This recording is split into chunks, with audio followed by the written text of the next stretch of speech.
దేవునికి స్తోత్రములు. ఈ వర్తమానం ఇచ్చిన ప్రియ సహోదరి సహోదరులకు ప్రభువైన యేసుక్రీస్తు వారి పరిశుద్ధమైన నామములో శుభములు. ఈ సాయంకాల ఆశీర్వాద ప్రార్థనకు మిమ్మల్ని ప్రేమతో ఆహ్వానిస్తున్నాం. ఈరోజు వాక్యాంశం, నీ ముఖములో విచారము ఎందుకు? వాక్య భాగము నెహెమ్యా గ్రంథము 2వ అధ్యాయము 2వ వచనం. దేవుని వాక్యాన్ని చదువుదాం. కాగా రాజు, నీకు వ్యాధి లేదు గదా, నీ ముఖము విచారముగా ఉన్నదేమి?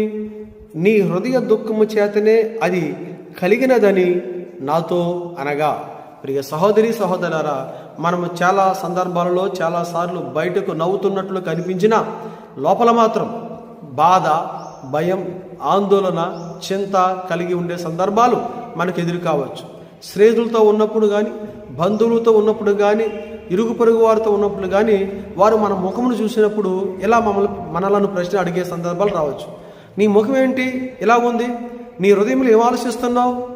నీ మనసులో ఏం ఆలోచిస్తున్నావు అని మనలను అడిగే సందర్భాలు కూడా రావచ్చు. ఇక్కడ సందర్భం ఏంటంటే, రాజు నెహెమ్యా ముఖము చూసి అడుగుతున్న ప్రశ్న, నీకు వ్యాధి లేదు కదా, నీ ముఖము ఎందుకు విచారముగా ఉన్నది? ప్రియ సహోదరి సహోదరులారా, బయటకు కనిపించే ముఖం లోపల ఉన్న హృదయ స్థితిని తెలియజేస్తుంది. బైబిల్ ప్రకారముగా విచారములు 4 రకాలు. మొదటిది ముఖ విచారం, నెహెమ్యా గ్రంథము 2వ అధ్యాయం 2వ వచనం. రెండవది హృదయ విచారం, ఎస్తేరు గ్రంథము 4వ అధ్యాయం 4వ వచనం. మూడవది ఐహిక విచారములు, మత్తయి సువార్త 13వ అధ్యాయము 22వ వచనం. నాలుగవది ఈ జీవన సంబంధమైన విచారం, లూకా సువార్త 8వ అధ్యాయము 14వ వచనం. దేవుడు మన ముఖమును మాత్రమే కాదు, మన హృదయమును కూడా చూస్తాడు. ఆయన నిన్ను, నన్ను, మనందరినీ చూస్తూ ఉన్నాడు. ఈరోజే నీ విచారణ కొట్టివేసి దేవుడు నీ ముఖములోకి ఆనందాన్ని ఇవ్వబోతూ ఉన్నాడు, నీవు నమ్మితే. ఆమేన్. ప్రియ సహోదరి సహోదరులారా, విచారణ రాకుండా మానదు. విచారణ వస్తే తప్పు కాదు, అయితే ఆ విచారణలో మనం ఉండిపోతేనే ప్రమాదం. విచారణ గల కారణాలు మన ఆర్థిక సమస్యలు కావచ్చు, మన ఆరోగ్య సమస్య కావచ్చు, మన కుటుంబ సమస్యలు కావచ్చు, మన పిల్లల భవిష్యత్తు కావచ్చు, మరి మనకి ఏ శోధన, సమస్యలు, ఓటమి, భయము కావచ్చు. అయితే అది ఏదైనప్పటికీ ఈరోజు దేవుడు వాటి నుంచి నిన్ను విడుదల కలుగు చేసి నిన్ను విడిపించి దేవుడు నీకు సమాధానము, శాంతిని ఇవ్వబోతూ ఉన్నాడు. ఆమేన్. అలాగూ దేవుడు మీ ముఖములో ఉన్న విచారములన్నీ కూడా యేసు నామములో కొట్టివేయబడును గాక. నెహెమ్యా భక్తునికి విచారం వచ్చింది. అయితే ఆయన ఏం చేశాడు? ఆయన చేసిన అద్భుతమైన మరి పనులు ఏంటి? ఈరోజు మనం ధ్యానం చేద్దాం. నెహెమ్యా భక్తుడికి విచారం వచ్చినప్పుడు ఆయన చేసిన మొదటి పని, దేవుని దగ్గరకు వచ్చాడు.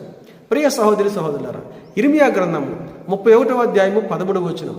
దేవుడు యెహోవా ఇలాగూ సెలవిస్తా ఉన్నాడు, నీ విచారము కొట్టివేసి నీకు ఆనందమును ఇస్తాను అంటా ఉన్నాడు. ప్రియ సహోదరి, నువ్వు దేవుడి దగ్గరికి వచ్చినప్పుడు దేవుడు మీ విచారమును కొట్టివేస్తాడు, మీ సమస్యను తొలగిస్తాడు, మీ చికాకులన్నీ తొలగిస్తాడు, మీ ఆటంకాలను తప్పిస్తాడు, మీకు ఆనందాన్ని ఇస్తాడు. ఇక ఆలస్యం ఎందుకు? ఇక ఎందుకు నువ్వు ఆలస్యం చేస్తున్నావు?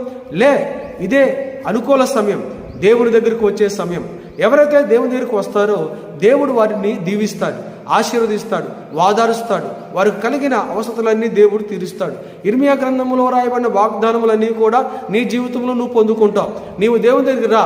నెహెమ్యా భక్తుడు దేవుని దగ్గరికి వచ్చి తన విచారమును కొట్టివేసే పరిష్కారమును పొందుకున్నాడు. ఈరోజు నీవు దేవుని దగ్గరికి వచ్చి నీ విచారణ గల కారణాలు కొట్టివేసుకో.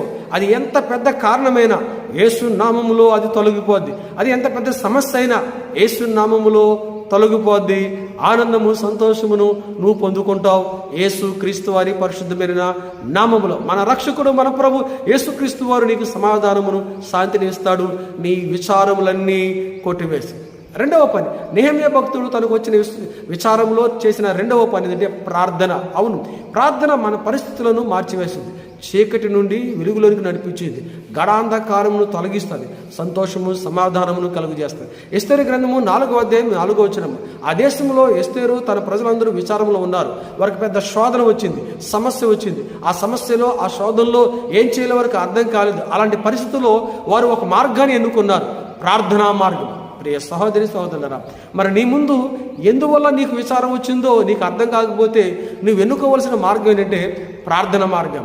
ప్రభు సన్నిధిలో నువ్వు ప్రార్థన చేసినట్లయితే దేవుడు నీకు చక్కటి పరిష్కారం ఇస్తాడు. అవును, ఎస్తేరు ఎన్నుకున్న మార్గం ఏంటంటే ప్రార్థన. అవును, తన జీవితంలో అద్భుత ఆశ్చర్య కార్యాలు దేవుడు జరిగించాడు గల కారణం ప్రార్థన. ఎస్తేరు తన ప్రజలు అందరూ కలిసి ప్రార్థన చేశారు. దేవుని సన్నిధిలో వారు మొరపెట్టినప్పుడు వారి ప్రార్థనకు సమాధానం దొరికింది. వారి సమస్యలన్నీ తొలగిపోయాయి, వారి ఇబ్బందులన్నీ తొలగిపోయాయి. ఏ సమస్య వల్ల వారు విచారంతో కలిగి ఉన్నారో ఆ విచారములన్నీ కూడా దేవుడు వారి సమస్యను తొలగించి ఆ విచారమునకు బదులు ఆనందాన్ని కలుగు చేశాడు. ప్రియ సహోదరి, నీవు ప్రార్థన అనే మార్గమును వెనుకున్నట్లయితే నీ విచారములో దేవుడు నీకు సంతోషం కలుగు చేస్తాడు. నీ విచారాలన్నీ తొలగిపోతాయి.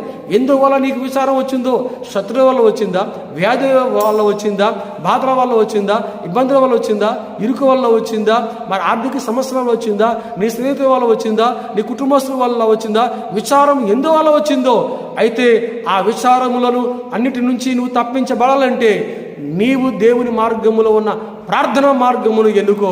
దేవుడు ఎస్తేరునకు జనాంగమునకు ఇచ్చిన పరిష్కారమును దేవుడు నీకు చూపిస్తాడు. ప్రియ సహోదరి, మూడవది, నెహెమ్యా తన విచారములో తన ప్రయాణమును ఆగిపోలేదు, కొనసాగించాడు. అలాగే నీవు నీ పనిని ఆగొద్దు, ఆపివేయద్దు, కొనసాగించు. దేవుడు నీకు సహాయం చేస్తాడు. నెహెమ్యా గ్రంథం 2వ అధ్యాయం 8వ వచనము, ఆయన తన పని విచారం వచ్చింది, దుఃఖం వచ్చిందని ఆగిపోలేదు, ఆ పని ప్రారంభించాడు, అక్కడి నుంచి కొనసాగించాడు. మనకి మరి బైబిల్ గ్రంథంలో కీర్తన గ్రంథము 94వ అధ్యాయం 19వ వచనంలో దావీదు భక్తుని యొక్క జీవితం ఒక సాక్ష్యంగా ఉంది. ఆయనకు దుఃఖము విచారము కలిగినప్పుడు మరి దేవుని సన్నిధిలో ప్రార్థన చేశాడు, తన పని ఆగిపోకుండా కొనసాగించాడు, తద్వారా నెమ్మది, సమాధానము, ఆదరణ పొందుకున్నాడు. ప్రియ సహోదరి, మరి నువ్వు చేస్తున్న పనిలో నీకు విచారము కలిగినట్లయితే నువ్వు ఆ పని ఆపేశావా? ఈరోజు దేవుడు నీతో మాట్లాడుతున్నాడు. నువ్వు ఎక్కడైతే ఆగిపోయావో అక్కడి నుంచి మళ్ళీ ప్రారంభించే, ఆగిపోవద్దు, కొనసాగు. దేవుడు నీకు సహాయం చేస్తాడు. ప్రతి విచారము కొట్టివేసి ఆనందాన్ని ఇస్తాడు. మరి నీవు దేవుని సన్నిధిలో నీ విచారములను కొట్టివేయాలని అనుకుంటే ఇప్పుడే నెహెమ్యా గారు చేసిన అమూల్యమైన మరి పనులను నీవు నీ ఆధ్యాత్మికమైన జీవితంలో కలిగి ఉండు. దేవుని ఎదుకు రా, ఇదే అనుకూల సమయం. ఆగిపోవద్దు, వెనక్కిపోవద్దు. దేవుని సన్నిధిలోకి నువ్వు వచ్చి ఆయన సన్నిధిలో నిలబడు. రెండవది, ప్రార్థన చేయి. ఆయన సన్నిధిలో ప్రార్థన చేయి. నీ ప్రార్థనకు దేవుడు ప్రతిఫలం ఇస్తాడు. మూడవది, నీ పని ఎక్కడైతే ఆగిపోయిందో, నువ్వు ఎక్కడ ఆగిపోయావు అక్కడి నుంచి మళ్ళీ ముందుకు అడిగే, వెనక్కి వెళ్ళిపోవద్దు, ఆ పని విడిచిపెట్టద్దు, ఆ పని నువ్వు కొనసాగించు. దేవుడు నీకు సహాయం చేస్తాడు. అలాగూ దేవుడు మీ ముఖంలో ఉన్న ప్రతి విచారము కొట్టివేసి ఆనందాన్ని, సంతోషాన్ని దేవుడు మీకు ఇచ్చును గాక. మీ ముఖములో ఉన్న ప్రతి విచారమును తొలగించి ఆనంద సంతోషములు దేవుడు మీకు ఇచ్చునుగాక. మీ విచారము ఇది మీ కథకు ముగింపు కాదు. దేవుడు మిమ్మల్ని చూస్తూ ఉన్నాడు. ఆయన మీ విచారములను మార్చి సంతోషాన్ని ఇవ్వగలడు. ప్రార్థన చేద్దాం. ప్రభా, మీకు వందనాలు, స్తుతులు, స్తోత్రాలు. మీ వాక్యం ద్వారా మాతో మాట్లాడి మమ్మల్ని ఓదార్చి ధైర్యపరిచేందుకు వందనాలు. మా విచారములన్నింటిని కొట్టువేయు దేవా, మీకు స్తుతులు, స్తోత్రాలు. మాకు సహాయం చేయండి. ఒకవేళ మాలో ఉన్న ప్రతి భయమును బట్టి ప్రభు మేము విచారిస్తున్నట్లయితే ఆ భయము మాలోంచి తొలగించండి. ప్రతి బాధ, వ్యాధి, ఆర్థిక సమస్యలు తండ్రి, భవిష్యత్తు భయము మాలోంచి తొలగించి ప్రభు మా విచారం కొట్టివేసి మాకు సహాయం చేయండి. ఈ రాత్రి మంచి నిద్ర, ఆరోగ్యం కలుగు చేయండి. యేసయ్య నామములో ప్రార్థిస్తున్నాము తండ్రి, ఆమేన్.